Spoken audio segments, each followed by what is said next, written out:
Hey everyone, PM Kester here, and I am back. I took a couple weeks off to catch up on some things in life, and now I'm back. And I'm popping on to talk about writing, and more in particular, how to write the hard stuff, how to write hard things. Get pencil, get your paper, get something to drink. I got water because, child, I feel like I'm dehydrated. Um, Meet me back here and let's start talking about writing and writing hard things.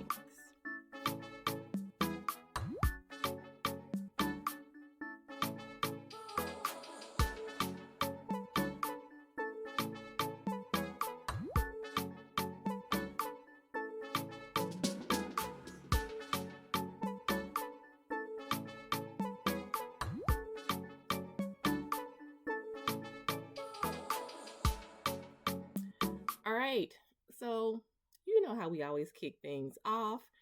If you are just discovering my channel or you are new over here and you've been watching and you haven't subscribed, I would appreciate it if you subscribed. I had a goal last month to reach 300 subscribers by the end of the month. I'm carrying that goal over to the month of March. I really want to hit 300 subscribers by the month of March. So if you are enjoying this content, subscribe to my page.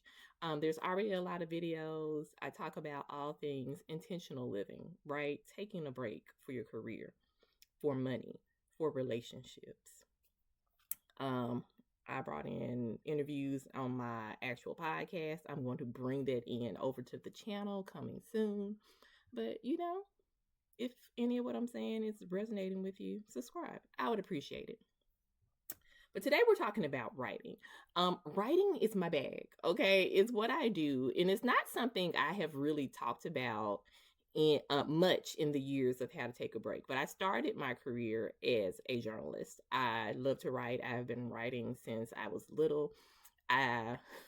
One of my earliest writing things was starting a newspaper in elementary school, my school's first newspaper. And honey, we was bare bones back then. I mapped out a whole newspaper with interviews and articles and everything using my notebook paper in school. The good paper that my mama bought me, I did, and I broke it up there, and it moved from my teacher, who confiscated it because she was trying to see what people was passing around the room, because all the kids was like taking turns reading this newspaper with like the current events and the gossip and stuff like that.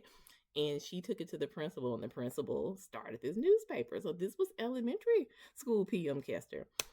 From that, I actually did get into journalism, and I have worked in public affairs. I ghostwrite. I've ghostwritten for several people, books, wrote one for a doctor's office. So if you ever need to know anything about a CPAP machine, I did that behind the scenes for such a long time, working for a firm, ghostwriting like all of their white pages, their white papers,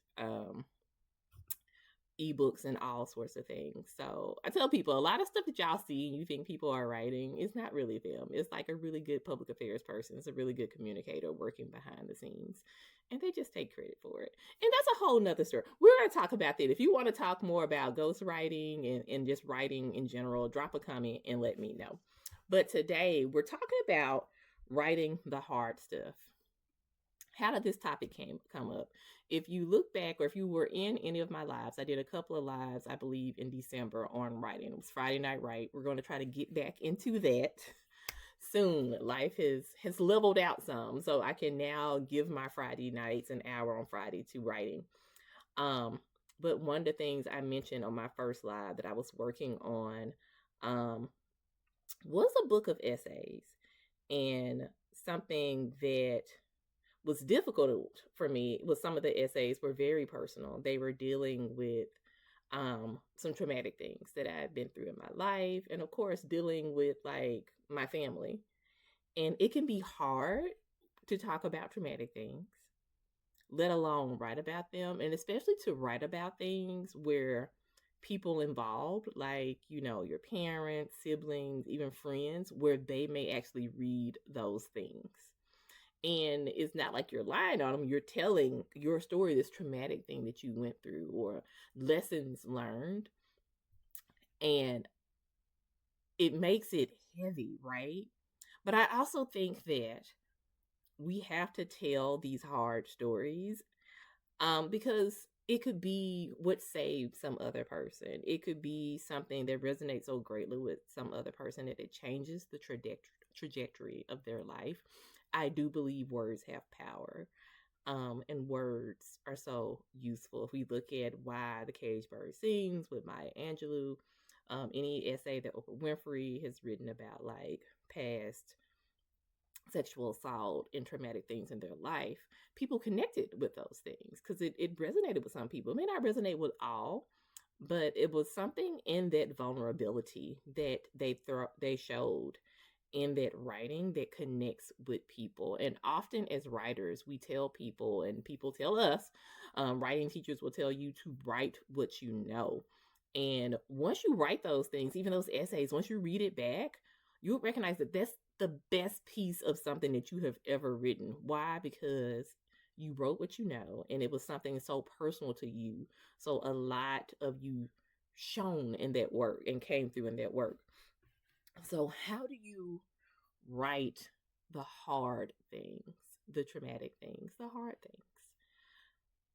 What can you do? I'm going to give you 3 tips. I know that there are probably several others. I invite you to chime in and give me tips, share tips with other people who may be watching this and looking through the comments for inspiration. But how to write the hard stuff. 3 tips, 3 breakaways from me. Number 1, how to write the hard stuff. Number 1, most important of all, is to give yourself permission to write your feelings, regardless of how others may feel. And I think this is really the cusp of it, right? This is what is holding a lot of us back, is that we're writing our story, and even though we may be far removed from it, we're still scared of how the person that probably did the dirt, right? The person who hurt us, we're still worried about their feelings. You write to free yourself. You write that story to free yourself. And I think for me, and the things I've written 2 things lately that have been scary and have been hard. And I'm like, oh my gosh, should I publish this somewhere? And I send it to somebody and they're like, oh my God, yes, you should. But the thing that I have written is that, and I have posted, is that I'm writing this to free myself. I'm getting to the point now at this big old age, 44 in May, that my feelings are my feelings. What happened to me, happened to me. There's no way around it. I experienced it. And so if you're going to write the hard things, you have to give yourself permission to write your feelings down and not care about what the other people will say or think. Sorry. Write to free yourself. Write to free yourself. Number 2, how to write the hard stuff. Journal so you can go to the source. Also, I think journaling the stuff, the hard things, helps, because part of the freeing yourself part is just getting all of it out. And so I think I'm a consistent journaler. Like, I think it's on the table over this shoulder. I literally have like a stack of journals from like the past couple of years. And I can dig through my closet and find more.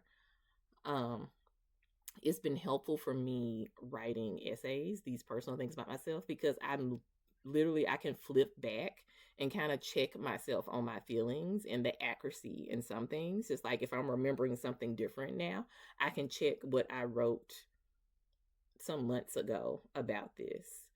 But again, I think that's the gateway. So it's not when I'm actually writing something for a short story or writing something for an essay to be published.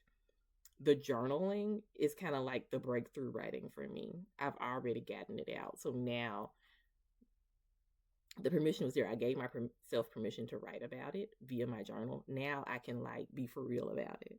I can really write it for publication because the journal has helped pave the way. And number 3, I want you to tap into a core memory that gives you a strong lead-in sentence. Why is this important? Because your lead-in sentence, that first sentence that you write, if it's good and it locks into that core memory, that thing, that takeaway item about the event, or that main feeling that you had when you wrote about the thing or experienced the thing, everything else is just going to flow like water, honey. It's going to flow like water after you write that first sentence. So I want you to tap into that. Tap into it. I'm going to repeat those 3 things again. How to write the hard stuff. Number 1, give yourself permission to write your feelings, regardless of how others may feel. Number 2, journal so you can go to the source. Number 3, find a strong lead-in sentence that ideally taps into a core memory. I hope this has been helpful. If this video is helpful, you're a writer, or you're trying to write, let me know so I know that maybe we should talk about writing a little bit more on here. Taking a break to write. Ignore my phone, y'all. I'm randomly popular today. I don't know why. Thank you for allowing me this space to talk to you and to share with you. Write to free yourself. Y'all. Write to free yourself. And I hope that you find a little time to take a break today. Until next time, bye.